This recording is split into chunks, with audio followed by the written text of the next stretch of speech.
So now the next thing, the liberals are going to pull this thing where it's the whimpering liberal. So, because they cry out in pain when they strike at you, the whimpering liberal is going to be doing this thing of, the extremism. Already you could see various newspapers, the government didn't stop the extremism. The government didn't do enough to help people recover from the coup. The blah blah blah. Trump was a failure in this regard. Yada yada yada. And so then there's writers saying that there needs to be a great national divorce.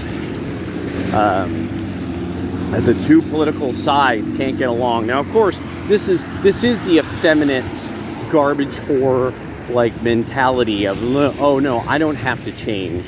You have to do everything I tell you, because I'm going to henpeck you, and then I'm going to get violent. And when I get violent, I'm going to try to appeal to some authority. Now, of course, the problem is, imagine if the idea is that the authority you're appealing to in a family are children, strangers who don't even know your family, or that you're trying to appeal then to the person you just abused, as give me the authority to abuse you more. So the liberals have now gotten to this point that they have nothing, because they needed conservatives to go along with it. That's the only weakness the right has, is its own members. There is recently some events having to do with dirty photos, weird videos, and a guy getting mad at the quartering and a woman named Sydney.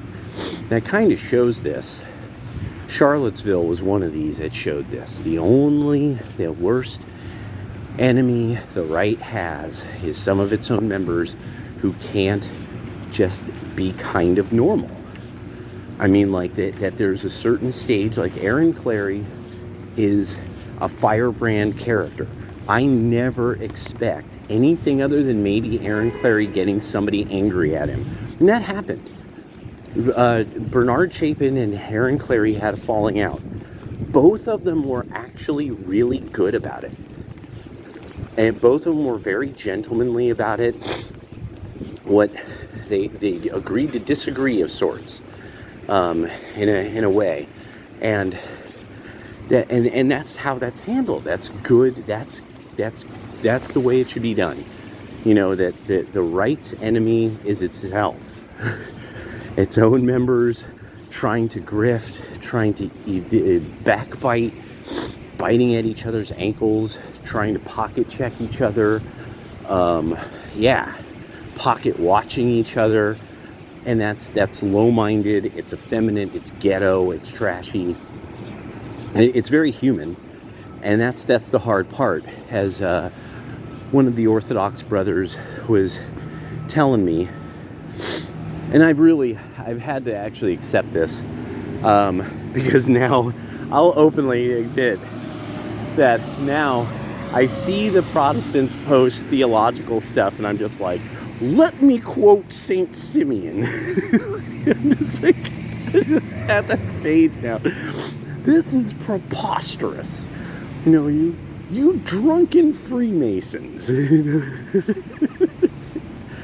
I don't care if you say you're a Lutheran, you're a drunken Freemason and a communist. Let me quote.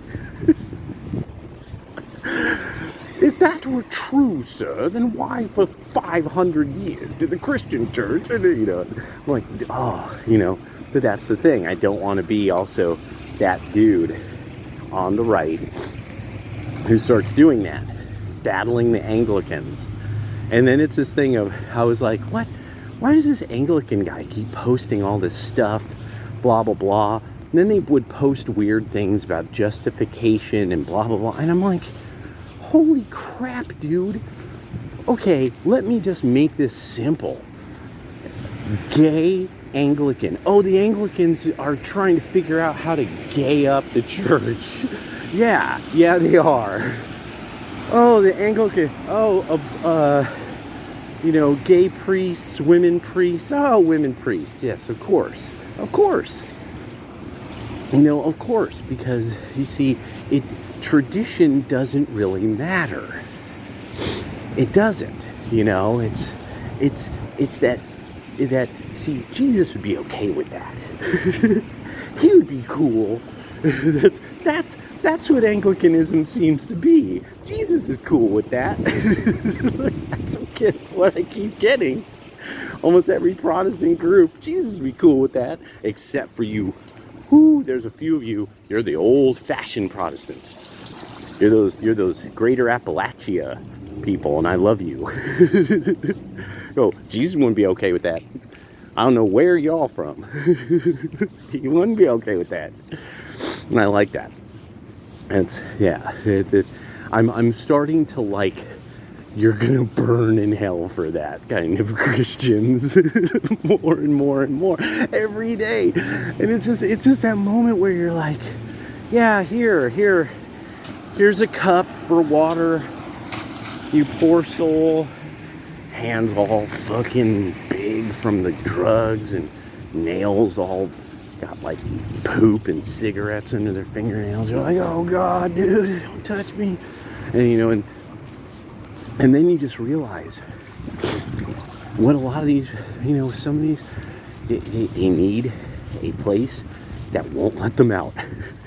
It's like, nope, you're not leaving until you're clean, and you're gonna thank me for it. Here, eat another pork chop, you skinny bastard. Maybe it'll clear your head from all them goddamn drugs. And so the liberals, sorry, I had my coffee and now worry has lifted. I've had my coffee. I'm like, whoopity doopity doo, and my mind starts going. Still chilling by the church. Yeah. You see, and this is a great example. If these were hard fuckers.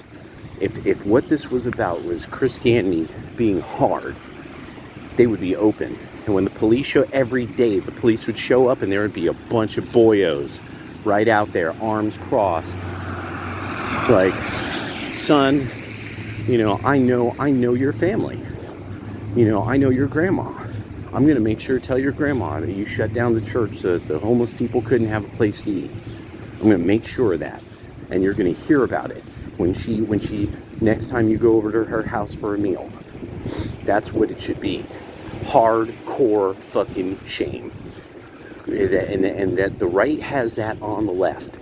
The right can shame the left. There's nothing more powerful than that, because the left are people designed.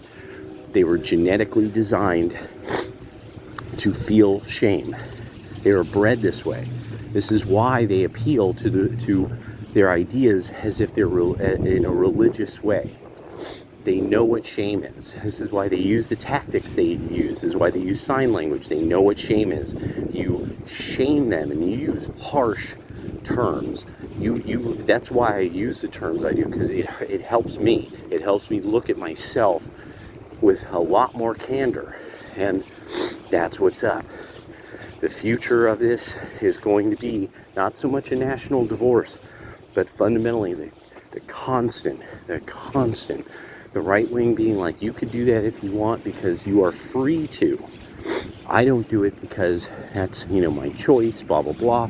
When somebody wants to debate it, go, oh, I'm sorry, I'm not going to debate about this. You're inferior. When you enlist in the army of God to fight evil, maybe we would have something to talk about. But until then, you're just wasting my time. So get behind me, Satan. And there's going to be a lot of people who will be like, that's harsh. Well, how are you going to help them? And it's like, no, leave them in the wilderness. Let Satan feed him bread. Let's see how he likes it. God was offered bread. And he knew better. And he knew better. He let the story, the story. We all know the story. So let's see what you do when you're given the same offer. Let's see, are you going to walk like Cain, or Are you going to refrain? Boom. Oh man, getting old and black. I'm starting to bust it out in rhymes. Yeah, and so it the left is going to try to frame this idea that the right has left, you know, oh, they're an abusive spouse and blah blah blah, rather than, no, my wife is ugly, fat, histrionic loudmouth who burnt the house down, whose big black dog attacked and destroyed everything, and then she burnt the house down because she just got mad about something, about me disciplining her big black fucking dog. And her other dog, Bandit. the half Australian dingo. But all right.